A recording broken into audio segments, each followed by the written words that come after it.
옛날 옛적에 아이가 없는 여자가 있었다. 그녀는 한때 좋은 마녀에게 도움을 청했습니다. 그 여자는 아이를 꿈꾸고 있다고 말했다. 마법사는 그녀에게 씨앗을 주었고 그것을 화분에 심으라고 명령했습니다. 그 여인은 매우 기뻤고 노파에게 감사하고 집으로 돌아갔습니다.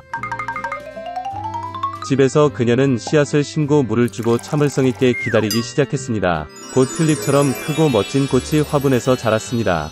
꽃잎이 열리자 안에 작은 소녀가 있었습니다. 그녀는 1인치도 안 되는 아주 작았습니다. 따라서 여자는 엄지 공주라고 불렀습니다. 어느 날 밤 엄지 공주가 잠이 들었을 때 축축하고 못생긴 거대한 두꺼비가 집 창문 위로 올라갔습니다. 그녀는 잠자는 소녀를 붙잡고 서둘러 늪으로 갔다. 두꺼비는 못생긴 아들을 아름다운 썸벌리나와 결혼하기로 결정했습니다. 그녀는 소녀가 달아나지 않도록 넓은 백합이 비의 강 한가운데 그녀를 심었습니다. 아침에 썸벌리나는 잠에서 깨어 집에 있지 않지만 주위에 물이 있다는 것을 깨달았습니다. 소녀는 끔찍한 운명이 그녀를 기다리고 있다는 것을 깨달았을 때 몹시 울었습니다. 이 순간 작은 물고기가 헤엄쳐 지나갔다. 그들은 썸벌리나에 대해 미안하다고 느꼈습니다. 그들은 백합의 줄기를 갉아 먹었고 잎은 소녀와 함께 흐름과 함께 떴다. 큰 딱정벌레가 지나갔다. 아름다운 소녀를 본 그는 그녀를 붙잡고 그녀를 나무로 데려가 친구들에게 소개했습니다. 그들은 모두 그녀의 아름다움을 부러워했지만 썸벌리나는 매우 못생기고 회사에 있을 수 없다고 말했습니다.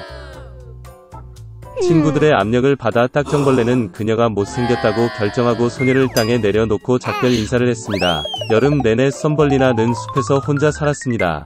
그녀는 풀과 나뭇잎으로 요람을 만들었습니다.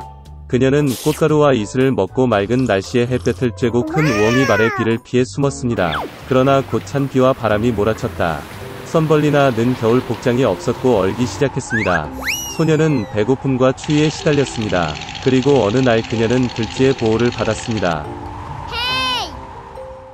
그들은 영광스럽게 함께 살았습니다. 소녀는 집안일로 쥐를 도왔고 그녀의 동화를 말했으며 그 대가로 따뜻한 집과 음식을 받았습니다. 들쥐에는 부자가 된 눈먼 두더지인 이웃이 있었는데 그는 항상 자신의 재산을 세어이 일을 했습니다.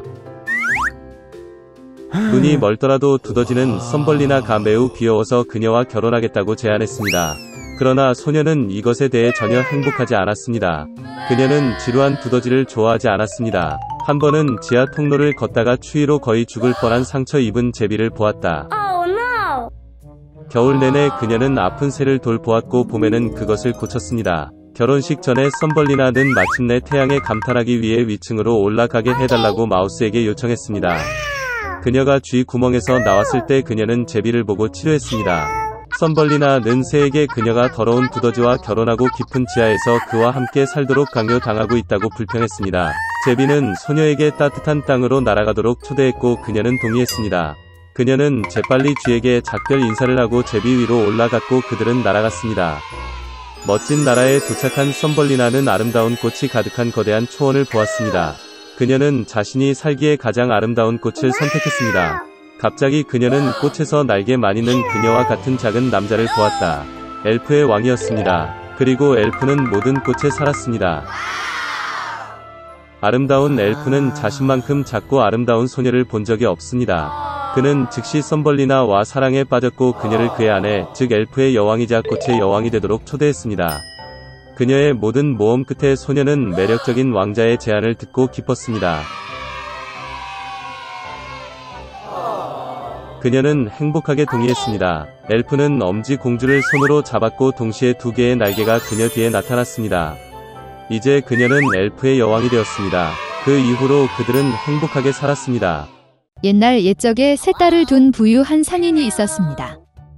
막내딸은 미녀라고 불렀습니다. 자매들은 그녀가 모두가 좋아했기 때문에 그녀를 좋아하지 않았습니다. 어느 날 아버지는 도시로 가서 딸들에게 선물로 무엇을 가져갈지 물었습니다. 언니들은 귀중한 드레스와 장식품을 원했고 어린 언니는 세상에서 가장 아름다운 주홍 장미를 원했습니다. 상인은 사려 깊었지만 그런 꽃을 찾기 위해 가능한 모든 것을 다하겠다고 약속했습니다. 그리고 도로를 치십시오.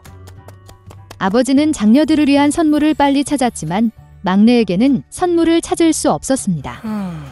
상인이 만난 장미 한 송이는 이전 장미보다 더 아름다웠다.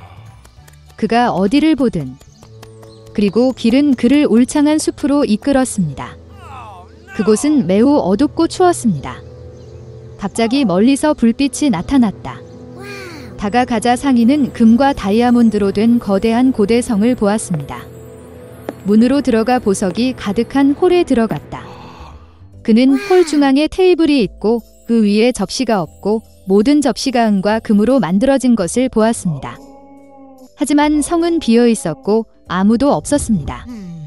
상인은 주인이 곧 올 것이라고 생각했습니다. 그는 1시간, 3시간을 기다렸습니다. 아무도 나타나지 않았습니다. 상인은 저항할 수 없었고 테이블에 앉았다. 뱃속에서 먹은 노인은 길을 쳤다. 골목을 따라 운전하던 상인은 전례 없는 아름다움의 장미 덤불을 보고 막내딸의 요청을 기억했습니다. 그는 운전하여 가장 아름다운 장미를 골랐습니다. 동시에 번개가 치고 천둥이 치고 포효가 있었고 마치 짐승이나 사람이 아닌 상인 앞에서 땅에서 나온 것처럼 솟아오르지만 일종의 괴물, 끔찍하고 상인이 주인의 환대에 감사하는 대신 자신이 좋아하는 꽃을 골라서 너무 화가 났다. 그 노인은 무서워서 죽이지 않는 한 무엇이든 할 것이라고 말했습니다.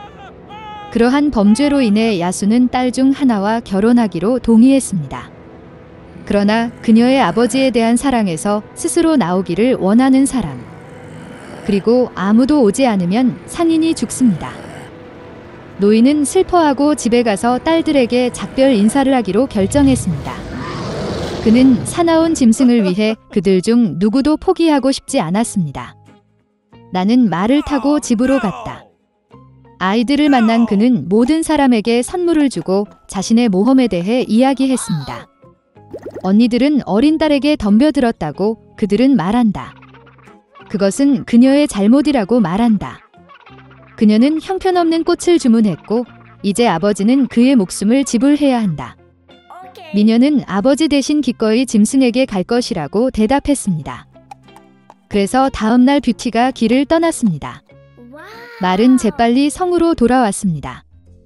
홀에 들어서 그녀는 훌륭한 와인과 음식이 있는 테이블을 발견했습니다. 미녀는 야수가 그녀를 먹고 싶어 한다고 생각하여 먹이를 줍니다. 그녀가 저녁을 먹자마자 포효가 있었고 마치 땅속에서처럼 끔찍하고 털이 많은 괴물이 나타났습니다. 그리고 야수는 자신이 자유의지로 여기에 왔기 때문에 그녀가 좋은 마음을 가지고 있음을 의미한다고 뷰티에게 말했다. 그래서 괴물도 그녀에게 친절할 것입니다. 그리고 이 말로 야수는 사라졌습니다. 아침에 일어나 뷰티는 산책하기로 결정했습니다.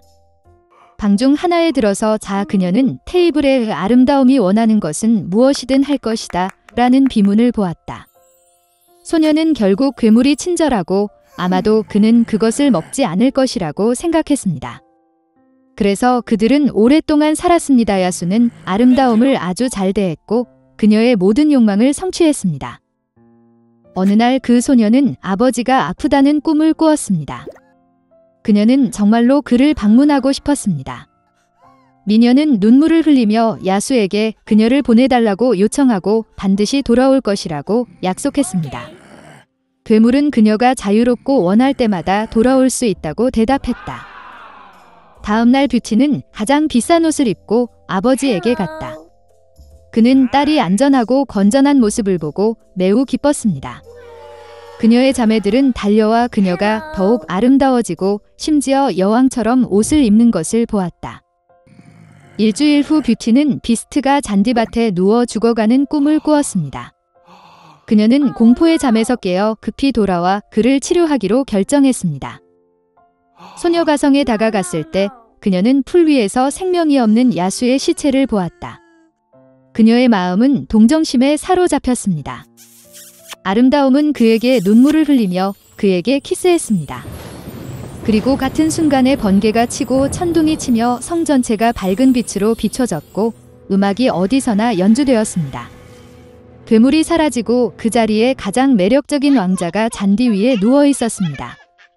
그는 뷰티에게의 사악한 요정이 자신을 매혹시키고 어린 아름다운 소녀가 그와 사랑에 빠지고 결혼하기를 원할 때까지 그를 괴물로 만들었다고 말했습니다. 그 아름다움은 그에게 손을 주었고 그들은 성으로 갔다. 이튿날 미녀와 왕자는 결혼하여 행복하게 치유되었습니다. 이것이 바로 선한 마음이 사악한 주문을 깰 수 있는 방법입니다.